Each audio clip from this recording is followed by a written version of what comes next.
So what's up? Nothing much. I just got done watching the pinnacle of cinema, you know?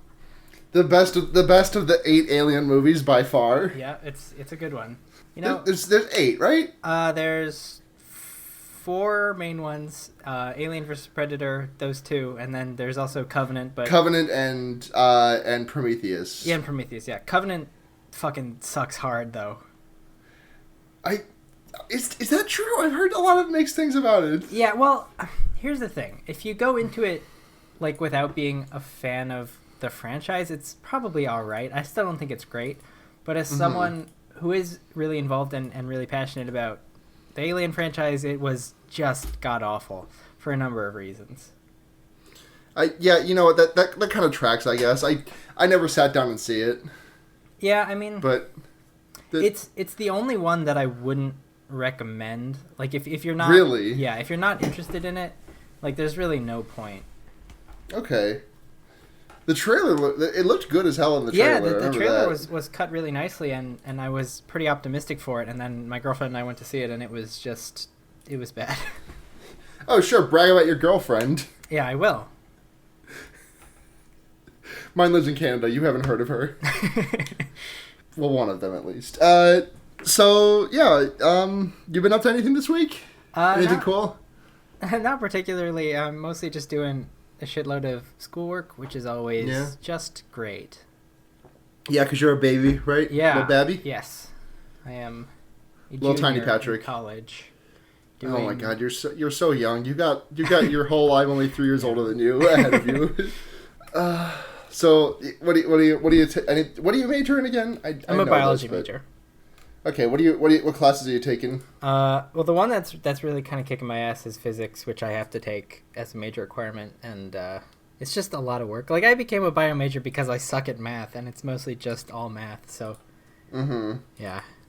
Well, that's a feel. Yeah. That is a honey nut feel. I was really good at math in high school, and then I realized I got super bad anxiety whenever I struggled with a new topic, so I did art. Yeah, that makes sense. And then I was at an engineering school, and that was the only option for me there that was not.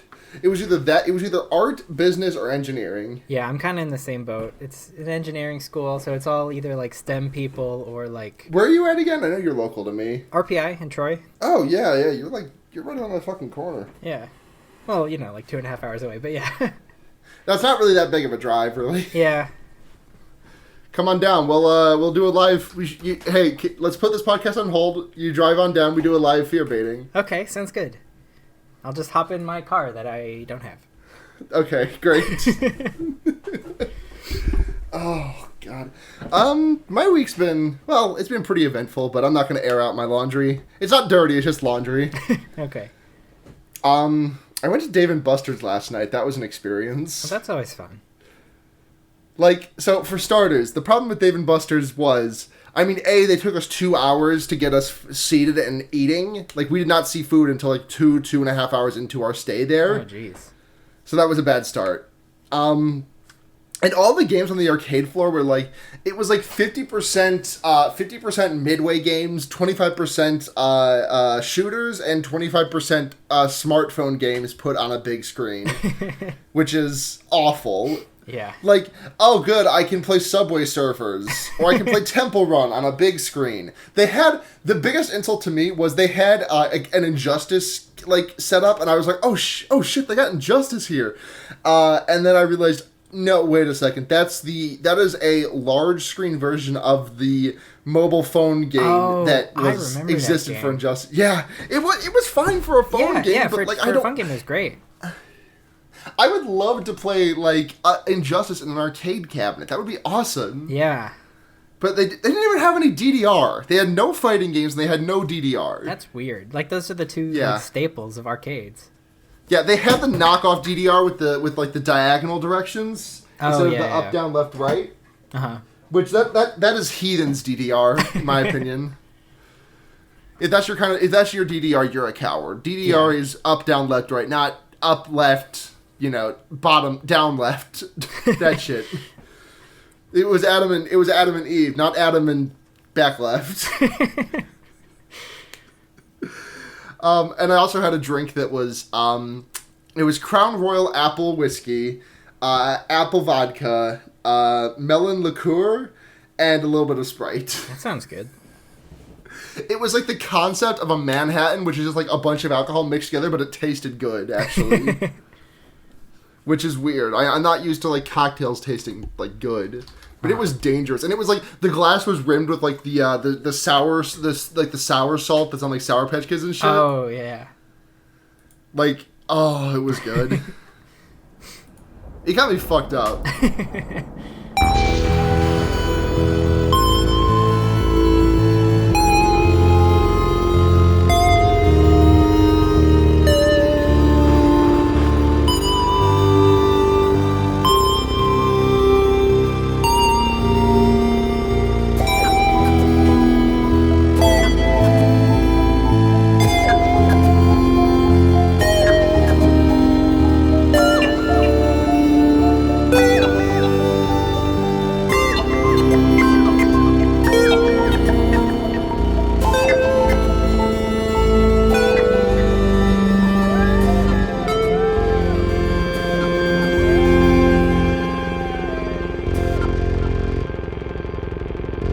Welcome to Fear Baiting, everyone. It's your number one favorite sequel. I'm Lulu, and joining me this week, it's I'm Patrick.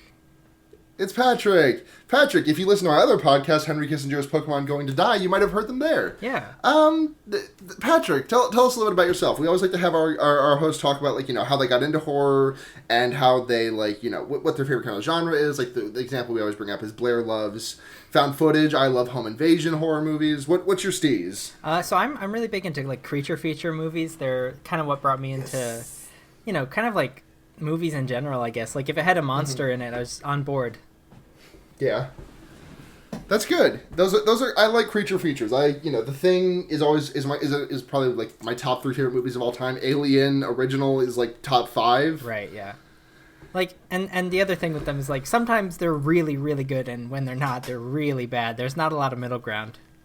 Yeah, I think this one does manage to straddle a middle ground a little bit. Yeah, it definitely has its ups and downs for sure. I think it does have the rare middle ground. It's that's a good way to put it. But before we get into that, we got to go to our big site for gay and horror news, upcominghorrormovies.com. See what's coming up soon. All right. I don't know if it's a horror movie, but the Annihilation came out. I'm really excited to see that. Yeah, I think it's got horror elements at least. Yeah. Wait, there's a movie coming out called Midnighters, and I'm curious if this is based on the young adult book series called Midnighters. You ever read those? No, I haven't. It was about some kids who were born at like a certain time of night. And then as such, they like have access to this time. Like when the clock strikes 12, the time freezes and there's an extra hour in the night. All right. The blue time, as it's called in the books. It's not great. It was okay. Mm-hmm. I should go back and read those books, but no, this does not look like does not look like this. This is what this is about, which is unfortunate because I liked the way those books were pitched. What else is coming up? Goosebumps 2. That's coming. How was I haven't seen the first one. It's a movie. Yeah, I heard it was all right. That's about really all I can say. It Chapter 2. Some news that Jessica Chastain is in talks to play Adult Bev. Yeah, I saw that. That would be cool. Yeah, we did some like fan casting for that. I think Dane DeHaan is an easy pick for what's his name? The main Bill. Dane DeHaan is definitely going to be Bill. Yeah. I think he was in Valerian and stuff, and he was in a very good movie last year, A Cure for Wellness, and a very bad movie, which was Valerian and the City of a Thousand Planets. We did this, like, I think Andy Samberg is going to be Adult Richie. I'm really excited to see what the rest of the cast rolls out. Yeah, it'll definitely be interesting.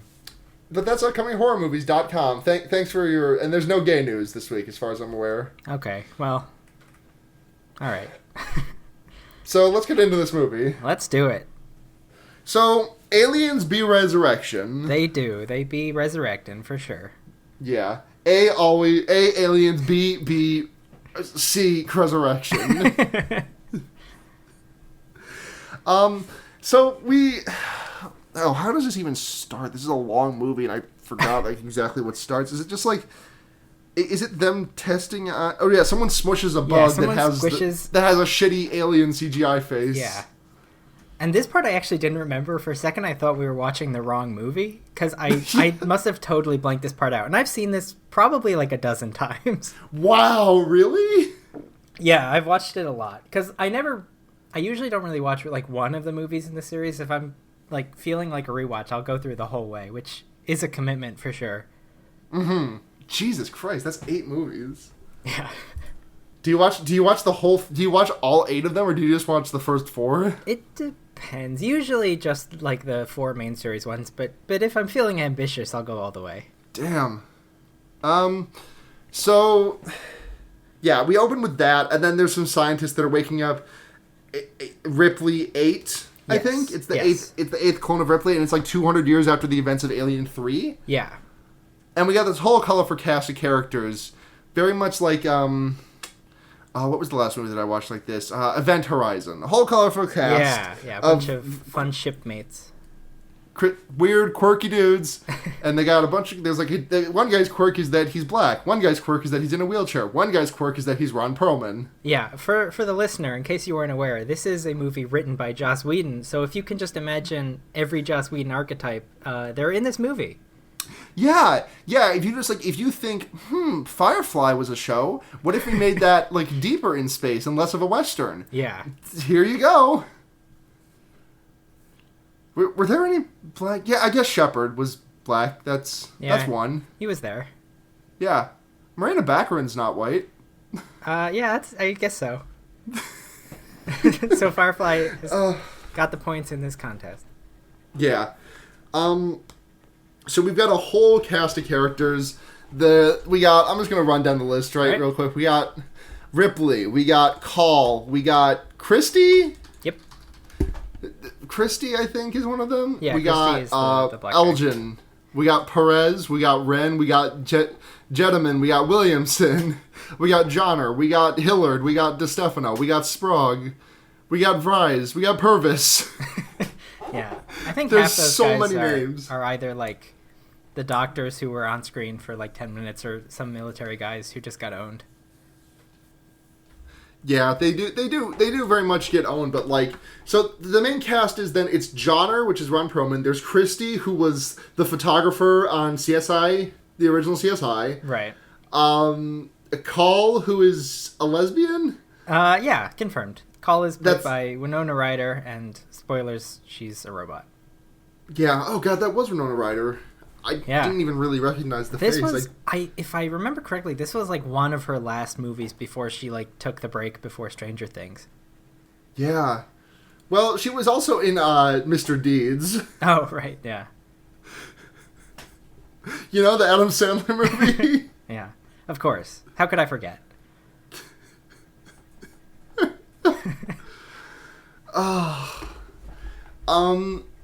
So...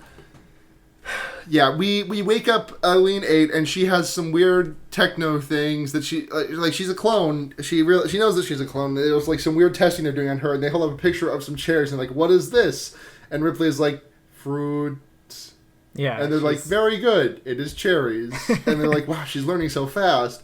And then also we find out that there are some clones of the aliens. The Xenomorphs on the ship. Right, yeah. So one of the guys starts trying to make out with it through the glass. Yeah, he's a fun character. So they clone Ripley to get the queen alien out of her that she had put in her at the end of Alien 3, and then she died and whatever. And so that queen makes some other aliens, and then one of the doctors tries to make out with an alien. Yeah, she been fucking. I don't really know if that's how it works, but on the side she's probably got some action going. Women be fucking. That's the joke. What is that even?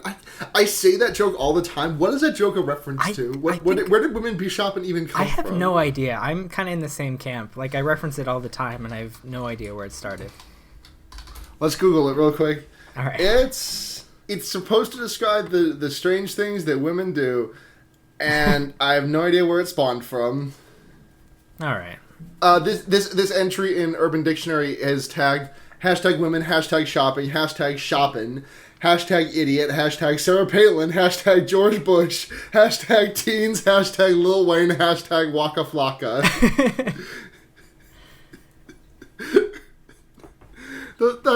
That's great. I'm glad that they got that much. They need to get themselves recognized. Yeah, it's important. Like, who's going... Like, I'm going to go on Urban Dictionary. What am I going to search for today? Oh, I know. Women be shopping, #Sarah Palin. Like, and there, you got that entry.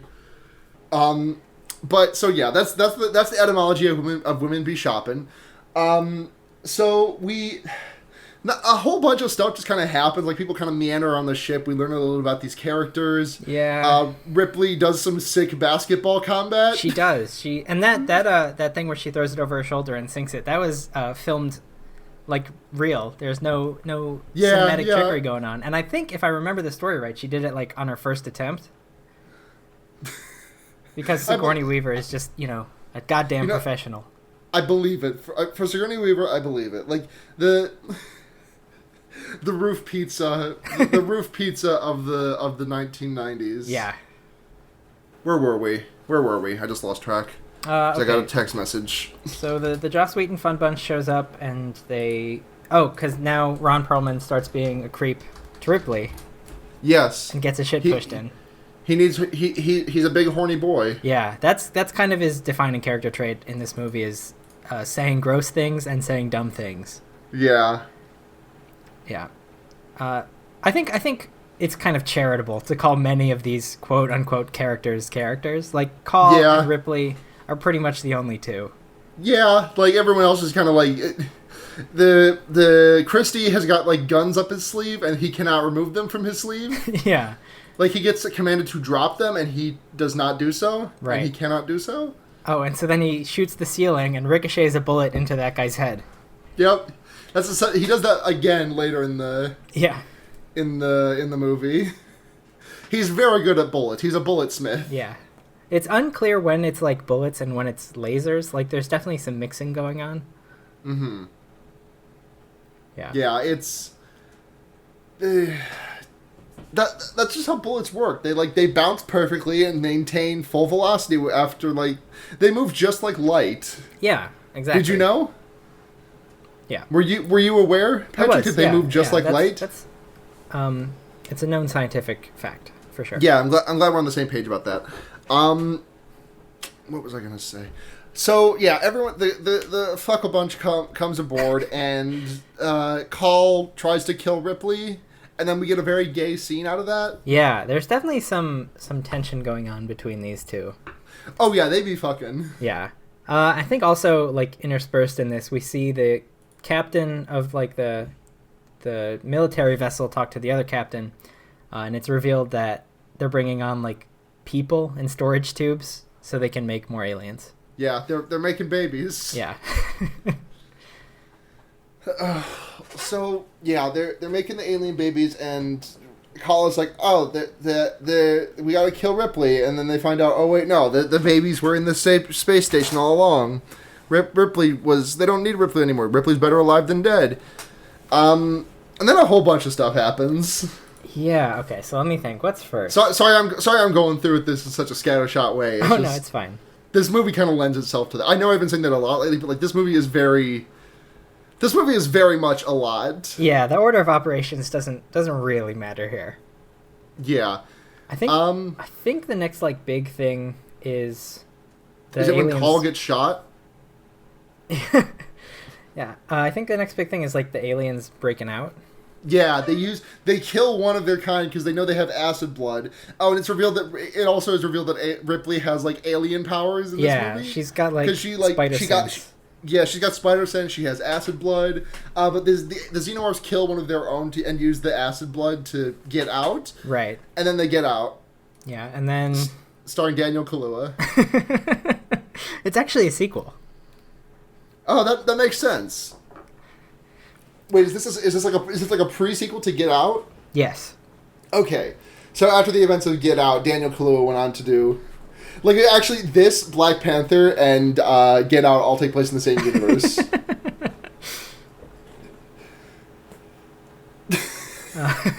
If you pay close attention, you can see Daniel Kaluuya riding a rhinoceros in the background of Get Out.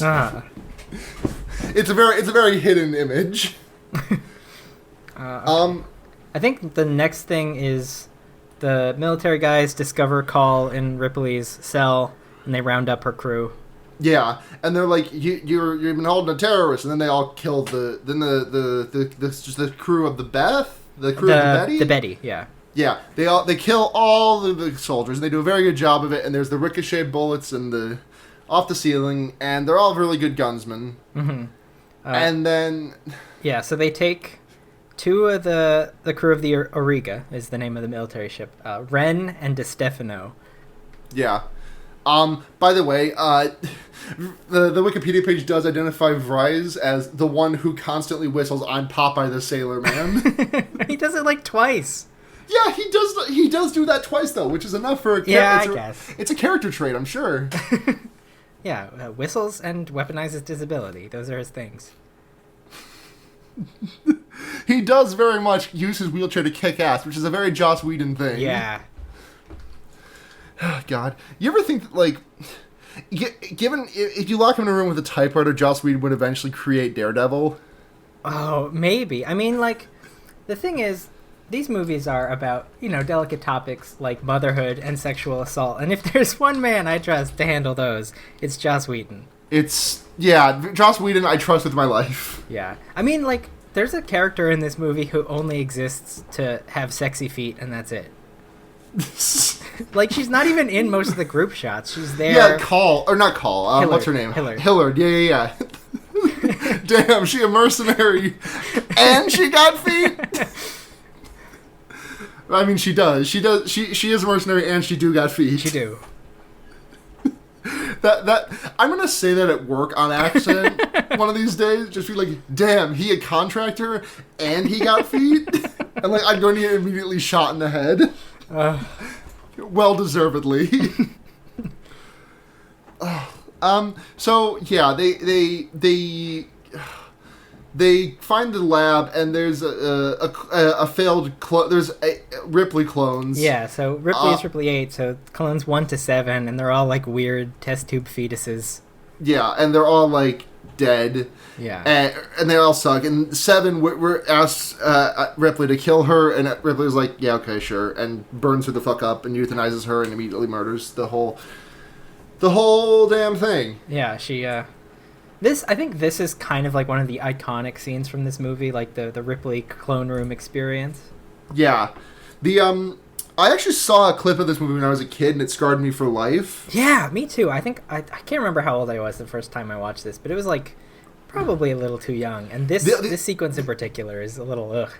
The only clip I remember seeing, like, I didn't watch this for long, but like when Johnner like does the backflip hang from the ladder, and like Christy gets a face full of acid and kills himself. Yeah, the best action sequence of all time. Well, I had a nightmare or two about that, like just seeing Christy get his face melted off and then killing himself. Yeah, it's kind of rough. Yeah, Yeah. So then they find the other guy who has the thing inside of him. Purvis? What? Purvis. Yeah, I don't know if they actually say his name ever on screen. His name is Purvis. Okay. It just sounds so made up, but that's his name according to the Wikipedia. Okay, yeah, so... Yeah, like, that's just, like, like, they ask him, hey, what's your character name, by the way? Purvis. Yeah, so they find him, and they say, oh, you've got an alien in you, and then he freaks out. Yeah, and he's like, he's like that Vine that's like, hi, my name is Michael with a B. There's a B. Like, that's just kind of, like, he is, like, shaky and sweaty for the entire movie. Yeah, he is. For the whole, like, 25 minutes he's in it? Yeah. Yeah, he's a very sweaty man. Yeah, very moist. Oh, next, the other part of this movie I do like is the underwater sequence, which is up next. Yeah, no, that is pretty good. Yeah. We do get some close-ups. We do get some close-up CGI on bullets, which is always nice. Yeah, the slow-mo bullet traveling through the water. Yeah, and then it makes contact with one of the Xenomorphs, and the Xenomorph immediately explodes into dust. He does. It's like that. I always love CGI close-ups on bullets because it always makes me think of that fucking weird-ass scene in Wanted where they're doing like gun fu in a train, and like they're shooting bullets at each other's bullets.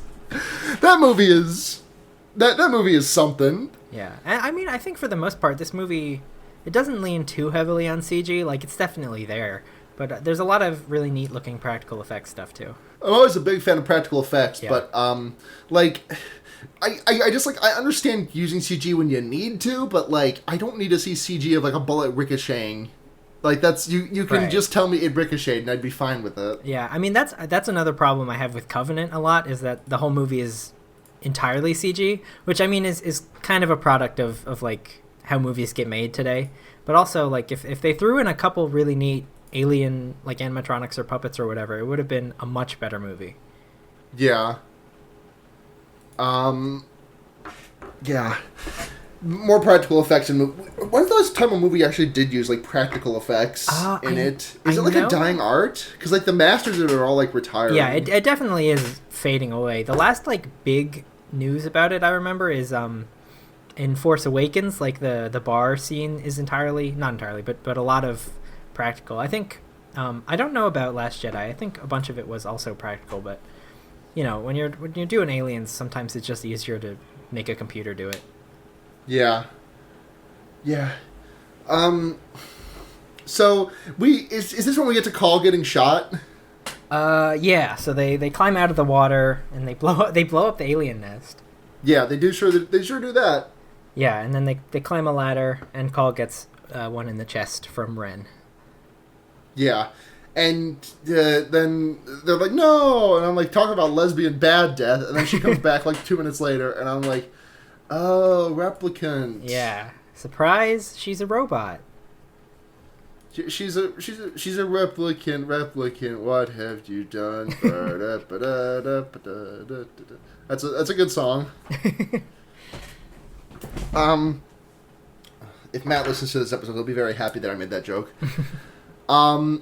So what happens next? We set a destination, blow up Earth, right? Yeah, so this I think is sort of when it's revealed, actually a little bit earlier, but yeah, it's revealed that like when something goes really bad on the ship, it's programmed to fly back to Earth, and based on the reactions we can tell that Earth has become like some sort of post-apocalyptic hell zone.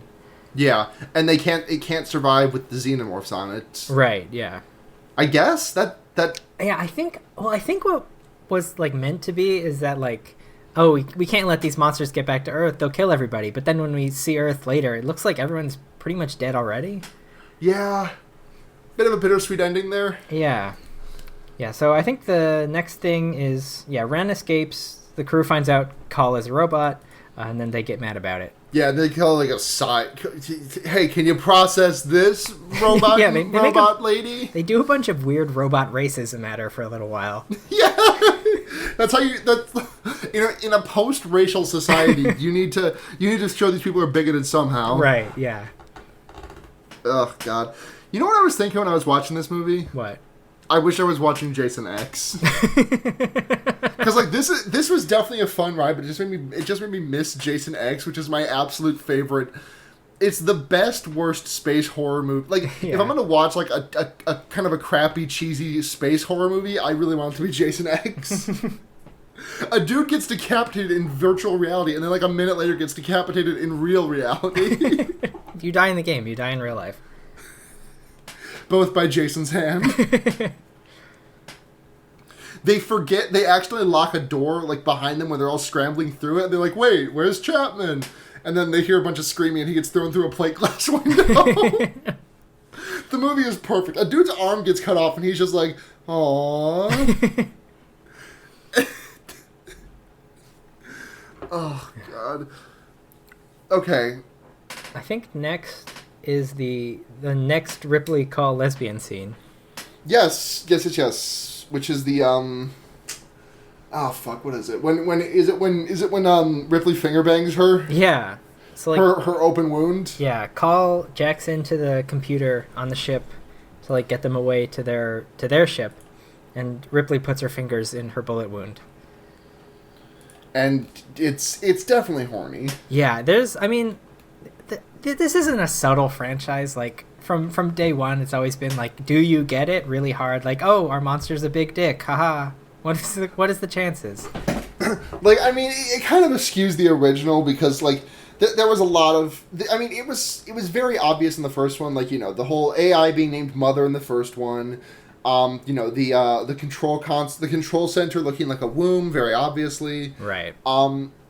And then this one doesn't do such a great job because now it's Father the AI. Yeah. They upgraded the mother. They upgraded Mother. We're like, don't need this female voice anymore. We need a strong man voice to command this AI. Yeah. So, what's next? I think then. Sorry, I'm so yawny today. I think then they pretty much make it back to their ship, the Betty. Yeah, and they find. Is this when they find it's been taken over? Like that scene in The Thing? Yeah. Yeah, it looks like that scene in The Thing where they like go into the basement where the shack where the crazy guy had been working. Right. Like the guy who like lost his gourd and like took an axe to his computer. Mm-hmm. And it looks like that. And then there's a what is it down there? Is it like the baby xenomorph? It's called the newborn. Oh, we totally skipped over that part. Yeah. So a little bit earlier, Ripley falls in a hole and gets carried away by aliens, and then she sees the queen xenomorph that they pulled out of her at the beginning. All xenomorphs are queen, Patrick. If she has a second tongue, she had thought.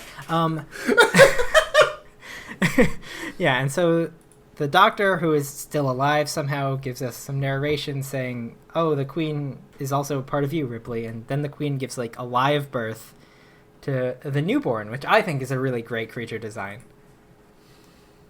Yeah, no, it's definitely a good creature. Yeah, I think you're right. Yeah. And so then the crew gets on the ship, Ripley runs into the ship, and then they run into Ren. Yeah, okay. Ren, yeah. When is the cool like over the shoulder shot? Like when Johnner like does his backflip on the ladder? Oh, that's after they climb out of the water. Yeah, okay, I want to talk about that scene real quick because I think we skimmed over it. Okay. Because so they're climbing out of the water, and on the ladder is Johnner, and then it's Christy and Ren, correct? Right, of Rice. And they're strapped. And Rice, okay, yeah, and Rice is strapped to Christy's back because Rice is the one in the wheelchair. Vries, actually. Vries, yes, Vries is strapped to Christy's back because he's the one in the wheelchair. And then a xenomorph like starts like tailing him and like spits some acid, and like Christy catches it on his face, and the xenomorph is climbing the ladder. So they swap around. Vries has to carry the weight of him and Christy on his back with just his arms because again his legs don't work. Right. Johnner does his he dangles by his legs and hangs and like shoots the shit out of the xenomorph. Yeah. And then Christy cuts the belt and drops into the abyss with the xenomorph dangling on his leg. Right. And that's how we lose Christy.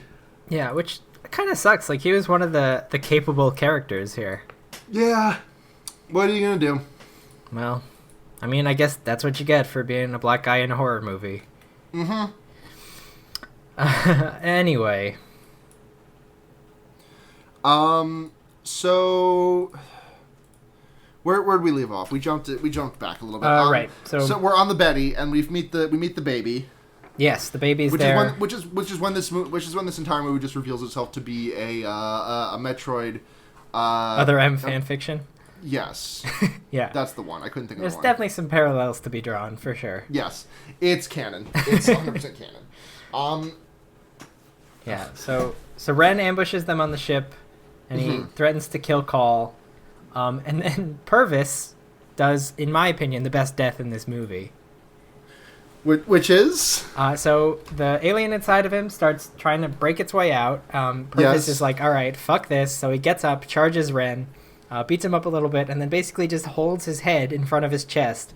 And the alien bursts out through his forehead. Right. It's so good. And then they all shoot the alien. Yeah. And then the alien dies. And then what then? So they get to... God... They go... God, I can't even keep track of this. So next, they're starting to take off on the Betty because they've decided to pilot the Auriga into Earth to blow it up. And so they do that, and Ripley's on board, and they're like, oh, there's a problem with the hatch. Somebody go fix it. So Call runs to the deck of the ship to go look at the hatch, and that's where she runs into the newborn. Yeah. And then it attacks Call, and then it kills DeStefano. Yeah, it just I don't know... Have we mentioned DeStefano? No, DeStefano's there. He's a military guy that decides he likes being with the Betty crew instead. Yeah. So good for him. Yeah. Well, not good for him because he gets his head very much crushed. It'll happen. What are you going to do? Yeah. So DeStefano dies, and then Ripley senses something is wrong and runs back there to help out Call.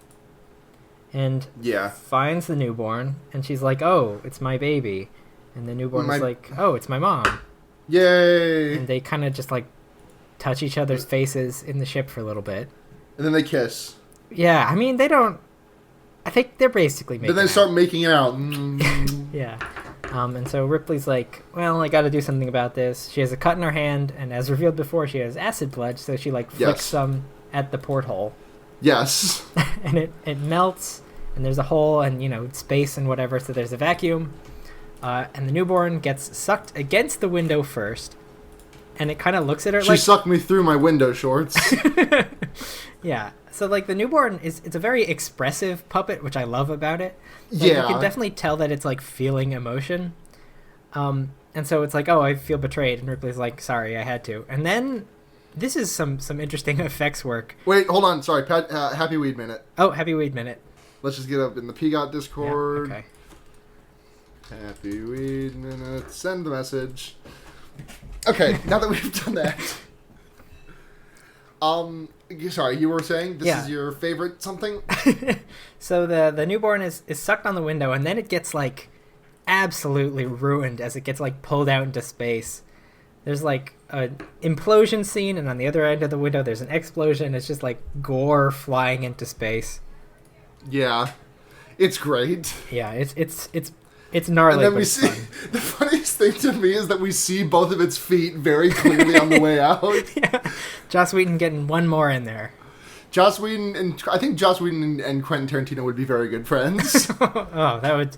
Oh, you just made me imagine that movie, and I think I have to go lie down now. You might be right. Yeah. I think that might be the case. Anyways, they go to Earth. And because they won the day. Yeah. They go to Earth, and so Ripley and Call walk off, and they're like, wow, I'm kind of a newcomer here, and it's gay because they finally made a new home on this new planet, this alien world, and then they pan out and it's Paris because France is for lovers, and it's all destroyed because you see the Eiffel Tower and it's been sliced in twain. Yeah, it just kind of ruined Paris, and it pans off, and then the movie ends. That's the movie. Yep. So how you feel? How you feeling? I mean, I think it is a bad movie, but it's a very fun movie. I think it's not as bad fun as Jason X is, because that movie is that movie is untouchable in terms of bad fun space horror movies. Right. But this one's pretty fun. There's some really good deaths. I think there's some good deaths. It could be really great if it was a little more self-aware. If it really leaned into the bit, this could be an excellent movie. Mm-hmm. But yeah, it's not. It takes itself a little too seriously, and altogether, it works, just not particularly well. Yeah. I do think, in my opinion, it's better than the third one. The third one is okay, also. But Ripley does fuck Tywin Lannister, so there's that. Wait, sorry? Yeah, what's his name? Charles Dance, the actor who plays Tywin Lannister. Oh my god, Ripley fucks him? Yeah, he's in alien, and he gets. Ugh. I mean, I can't remember when it was made. He's like a younger version of how he is now, but still, I think a bunch older than Sigourney Weaver. Yeah. Ugh, okay. We have question. We have question this week. One question. When Ripley and Call, quote, retire and go live in a little house in the country together, what is one of their favorite meals to make? Blue Apron offers a subscription-based meal. Chicken barramundi, I think, is their personal favorite. But if you subscribe to Blue Apron with the promo code gay scared idiots. Yeah, I mean, well, Call's a robot, right? Does she eat? Yes, Call likes to eat like Ripley battery acid and like bolts and stuff. Oh, we didn't talk about the scene where she was trying to drink with boxing gloves on. Oh yeah, that's like right before she goes to kill Ripley. Yeah, because she like takes a sip of someone's bad coffee and it's like, "What's in this, battery acid?" And someone's like, "It's for the flavor." And then she tries to take another drink with boxing gloves on her hands for no real reason? Yeah, they're like in a gym or something. There's exercise equipment. Yeah. Yeah. Yeah. Oh, I know. Their favorite meal is each other. Somebody's gotta be Brooks. You gotta be... Oh, I feel Brooks. I feel the spirit of Brooks in this place tonight. Oh God, fuck you. But also thank you. Of course. The newborn is almost cute, right? Yeah. I don't know about that. I think it is. It's all slimy and gross, but I think. Let me look up a still of it just so I make sure I'm thinking of the right. Just so I'm making sure I'm like not misremembering. All right. Yeah, I mean, as far as aliens go, it's definitely the cutest one. I mean, I don't know, like that the regular Xenomorph can kind of get it. Okay, well. I mean, the newborn does. From the original draft of the newborn, had like a whole pussy on it. Yeah, I think this was another Giger design, and he wanted it to basically just be like wall to wall genitals.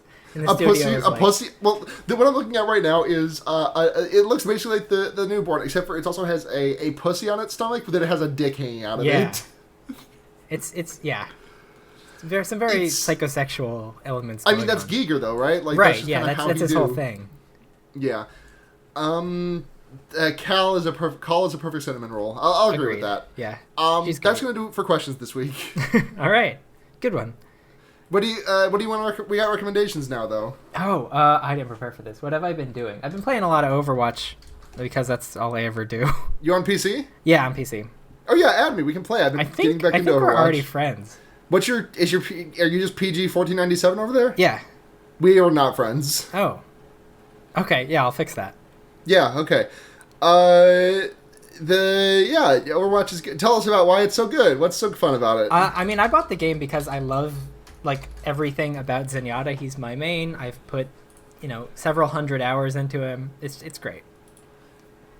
He's a very good boy. Yeah, my good Buddhist robot son. Yeah, Zenyatta is extremely good. My recommendation this week is my recommendation this week is shit. What did I do this week? I haven't recommended Kaiji yet on the podcast, so I'm going to recommend Kaiji, which is, in my opinion, is the third most important leftist reading.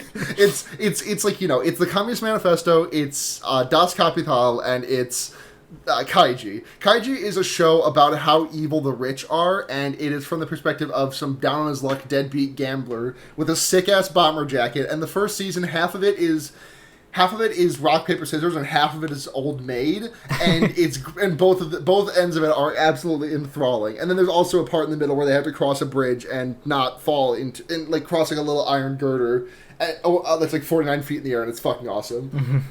Mm-hmm. And it's really good. It's very much about how evil the rich are and how they use the poor as their playthings. Mm-hmm. Little on the nose, but I mean, if you liked Liar Game, it's a lot like Liar Game. Oh, actually, I have one thing to recommend. I just remembered. I recently watched all of Black Sails, which is a Starz TV show, but, just be cool. Just steal it from somewhere. It's about pirates, and there's gay pirates, and it's really good, and I recommend. Okay, well, Patrick, where can people find you on the line? You can find me on Twitter at PG1497, Tumblr at Taking Turns at Random. Okay. Do you have any shows? I do. You and I do a show. It's called Yes, we do. Henry Kissinger's Pokemon Going to Die. It's a leftist podcast that we do with 10 other people, and it's great. 11 other people. There are 13 HKIP co-hosts. Oh boy. Yeah. Okay. Yeah. It's a fun time. We say some terrible things and talk about which politicians should be thrown into the sun. The spoiler alert, the answer is all of them. Yeah, it's all of them, for sure. Yeah. You can find me, like Patrick just said, on Henry Kissinger's Pokemon Going to Die.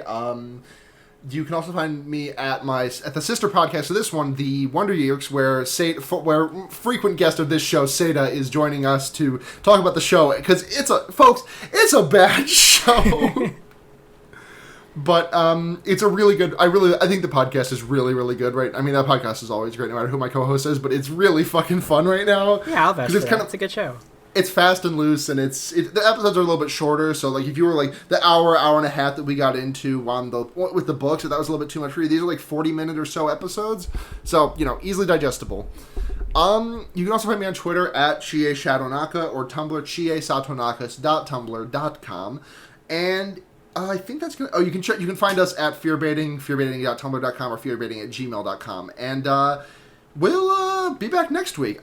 Just a heads up though that 2 weeks after this one, the episode might have a little bit of a hiccup coming out because I'm going to Canada that weekend, so I'm gonna try and get a recording in ahead of time, but it might not be in the cards, so that week's episode might be just a little bit late, but just a heads up. And Patrick, you know what we say when we end the show? Oh gosh, you're putting me on the spot here. I've listened to all these episodes and I can't remember. Wow, I'll type it out for you. I'm a little hurt. All right. Where am I looking? And I typed it in Skype. All right. Until next time, I'm Lulu. Hold on. Oh God, I hate new Skype. Hold on. I'm Lulu. I'm Pat. Wait, hold on. Is this right? Yes, that's what we say at the end of every episode. I'm okay. I feel like a real casual here. I'm Lulu. You can put a fucked up guy anywhere? You're supposed to say I'm Patrick, but then I throw it to you again. Said, I'm Lulu. I'm Patrick. And remember, you can put a fucked up guy anywhere. Good night, everyone.